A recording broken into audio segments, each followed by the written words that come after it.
So what is Helldivers 2? Well, Helldivers 2 is a third-person co-op shooter that has always on friendly fire.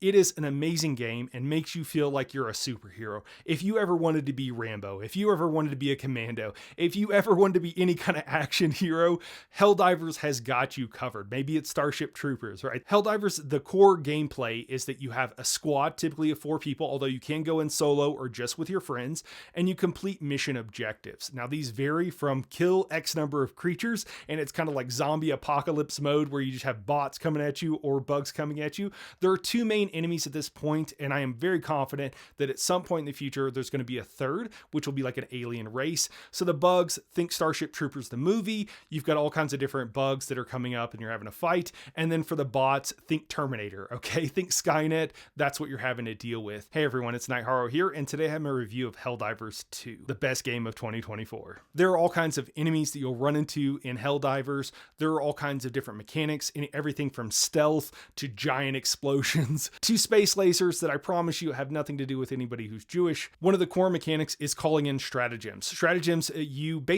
remember that up, down, left, right, A, B, start, select, where you used to use old school cheat codes? Well, they've actually integrated that into the core game feature, okay? Whenever you need to call in, whenever you first land on a planet, you need to call in some of your extra weapons, some of your heavier weapons or armor, what have you.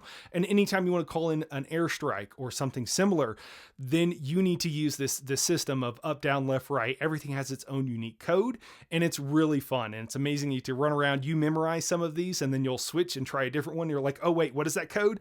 Also, whenever you're completing various parts of the mission, you have to use this same kind of interaction as well, and there are various missions you go through. But the main core part of the game is just killing things and doing a few of the side missions, and it is incredibly fun. Again, the load time in to get started with the game is basically 0. You can load in and start having fun right when you start. And that is something that I unfortunately has been lost with a lot of games where oh no, just play for 20 hours, play for 200 hours, and then the game gets good. None of that in Helldivers. You can load in and immediately start having fun. Yes, there is somewhere to go. You can absolutely ramp up, but you can load in and start having fun immediately. Okay, so let's just run through some of why I think Helldivers is such a great game. Helldivers looks amazing. Again, already mentioned you could take pretty much a clip of anything and you're like, is this from a movie? I mean, it's so clippable. It's amazing. You feel like the hero you are as soon as you step on your ship, even though you're a lowly Helldiver. You know, everybody is saluting you. They're treating you with respect, and it really makes you feel like a hero, even though you know you're kind of born to die. It also looks amazing. It looks like an action movie, and you feel like an action hero, as I mentioned. The use of lighting, the day-night cycles, whenever there's smoke, there are certain environmental effects. There'll be fire tornadoes around in some worlds. There's meteors. These are all the different things that you'll encounter in a given world. If you're in an ice world, you might get caught in a blizzard. Your visibility could go down to near 0, and all of a sudden you could walk into a bunch of your opponents. Also, your opponents, they're made rationally. Some of the opponents, the bugs, can have other senses besides vision. So even when you can't see, they know where you're at. And some of them can turn invisible, which is really cool. Sometimes you can see an outline, sometimes you can't. If you light them on fire, you can always see that, but it's really interesting. Also with the bots, they actually have infrared, it would appear, or some other way of seeing you, so they can see through a lot of smoke and what have you, which is true to real life, which is the attention to details that Arrowhead really instilled in the game. There's also destructible terrain. The destructible terrain is amazing. You know, you're hiding behind a rock and then a tank starts shooting at you, and all of a sudden you realize that giant rock is not as safe as you thought it was, and you need to move. You need to get out of there, and then getting ragdolled across the screen, it's incredibly fun. There are also a ton of worlds. There's everything. They're adding swamps, but we've already had jungle, there's Arctic, there's desert, there's, oh man, everything in between. I don't know. There's quite a few. Tons of worlds, tons of different things. It's all procedurally generated, so each map is new and feels fresh. Now, there are some things that are the same. A lot of that is really well designed, though, I will say, so that you have this big map and there's not that much open area. It's really moving from point to point of interest. If you look around, you'll find quite a bit there, and I think they've really tuned that quite well. The third thing is excellent game design, and what I mean by that is it feels like a living world, okay? There are detector towers on these various planets whenever you're dealing with the bots who are intelligent. There are also jammers, so there are areas where you can't call in your stratagems until you take out the jammer, and there are ways of doing doing that in missions, part of your missions. There's also, you have like 3 core things you do typically in any given mission. You've got to go check those boxes. There are different types of missions. They've also added new types of missions, and then you have a bunch of side objectives you can do complete as well as if you want. There are meteor showers, as I mentioned earlier. Again, the fire tornadoes. There are artillery batteries that will continue to shoot at you until you either go take it out or get off the planet. So typically it's a good idea to go take those things out. If you're fighting the bugs, there are stalkers. Stalkers can turn invisible and you've got to go take out their nest. Similarly with flying units, you got to go take out their nest or take out their factory where they're being made if you want to not have to deal with those continually on the map. And this can be very important in the harder difficulties in the later game because it just gets overwhelming otherwise. So you can do things like make sure to take out that detector tower, or to make sure that you kill enemies before they alert their allies, because then more will come and you'll have a bug breach, or you'll have more ads being dropped in on drop ships and what have you. So it feels like an incredibly real world. The other thing is, if you're wearing lighter armor, you can use stealth more. You can use stealth, period, but if you're wearing lighter armor, it makes it easier. And so you can stealth up on various opponents. But again, once you've alerted them by calling in stratagems, by throwing out bombs, by blowing things up, things will start to move towards you on the map. And that's really cool. They have tweaked this and changed it over time, but I think it's in a decently good spot, and they will continue to tweak things. The other thing is, you are basically getting a live paid service, but it's not costing you anything, okay? This is live service as part of your original purchase price, which I think is friggin' amazing. It's awesome. The game costs $40, by the way, so it's a credible steal. It's the best $40 in gaming right now, which is why I think it's the best game of 2024. So you have active balancing and rebalancing. Now, this has upset some people in the community, and some of it is a little bit understandable, and some of it is entirely overblown, right? Somebody had one weapon, it was totally broken. They just want to keep using that one broken weapon, and the developers don't want there to just be one weapon that you want to use. They've said they don't want there to be a meta where it's just like, hey, just use this one setup and you're good.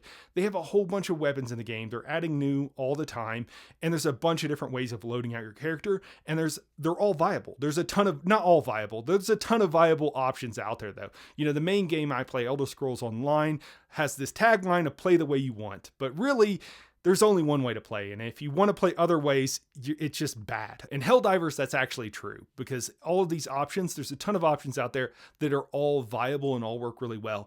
And then when you add in the fact that oftentimes, most of the time, you're going in with a team of 4 people, and you can have different loadouts that complement each other, that are more geared towards taking out heavy units or taking out a bunch of smaller units or what have you, you get a ton of options that genuinely work and feel very strong and very powerful, and like you're doing the job that you're really signed up to do with a particular loadout. With this live service that doesn't actually cost you anything, we've also gotten quite a few new units. This is include all of the flyers in the game. Originally when the game launched, there were none of them. There have also been tweaks to quite a few of the other units, making kind of elite versions a little bit of the units, or variations on some of the units that were already in the game. They've added those basically for free. There have been new map features, and they're adding more of those continually. Again, I mentioned the fire tornadoes, I mentioned the meteors that were falling from the sky. Love those, they're so fun. The other thing is, you know, again, I mentioned it's $40, right? This is so cheap. It's so cheap that I actually went out and bought the premium edition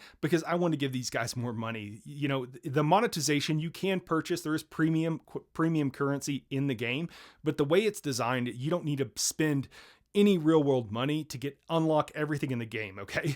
When it says you can earn the currency, yes, it's a little bit slow, but it's honestly not that bad. I have unlocked everything in the game without really spending a dime. I purchased the more premium edition, which may have given me some super credits, which is the premium currency, so I might take that back, but just about everything by just playing the game. And if you play longer, you'll be able to lock absolutely everything, and the price is a steal at $40 for the base game. I would honestly say that the way they do the monetization in Helldivers is great, because there's a lot of us who want to give more money to a game that we really like because we have the disposable income and we want them to make more games. And I think it's a great way of those people who have more money than time, or just have more money, to be able to really help support the game by buying things like super credits and what have you. You could even gift it to your friend through Steam and what have you.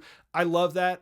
You know, a lot of these smaller indie companies, you know, you don't want them to turn into the monetization nightmare of most AAA games, but there's an ocean ocean. There's a couple of oceans in between those 2 points, and I love to see that there are options while not being necessary, right? You know, this is not some of those other games like EA and what have you, where you need to spend, 10,000 real world hours if you want to unlock everything in game, but technically you could. It's not like that.